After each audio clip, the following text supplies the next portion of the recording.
Prej 13 vitesh Edi Rama justifikon çdo poshtërsi, çdo hajdutërie, çdo abuzim në emër të integrimit të Shqipërisë në Bashkimin Evropian. Mirë po dje, kur ishte dita vendimtare, kur Bashkimi Evropian tha se hetimi i plot i Belinda Ballukut është kusht për integrimin e Shqipërisë, Edi Rama vendosi ta mbroj bashkhajduten Balluku dhe ta marrë flamurin e BE-s, ta hedh për tokë dhe ta shkel me këmbë. Kjo tregon fytyrën e vërtetë e Edi Ramës. Për të, integrimi i Shqipërisë në Bashkimin Evropian ka qenë vetëm propagandë, vetëm një mënyrë justifikimi për paudhësitë e tij.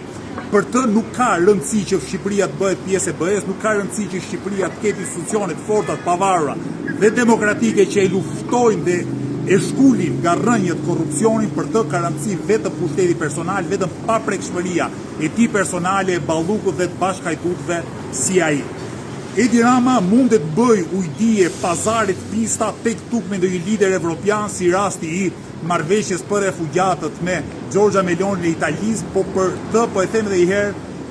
ardhmëria e Shqipërisë në Bashkimin Evropian mbetet një gënjeshtër nga e cila ne duhet të nxjerrim mësime, që është shumë e rëndësishme që ne si shoqëri të jemi të vetëdijshëm që ka vetëm një mënyrë që Shqipëria të integrohet shpejt dhe siç duhet në Bashkimin Evropian, dhe kjo kalon nga rrëzimi i kësaj qeverie funde kryet korruptuar.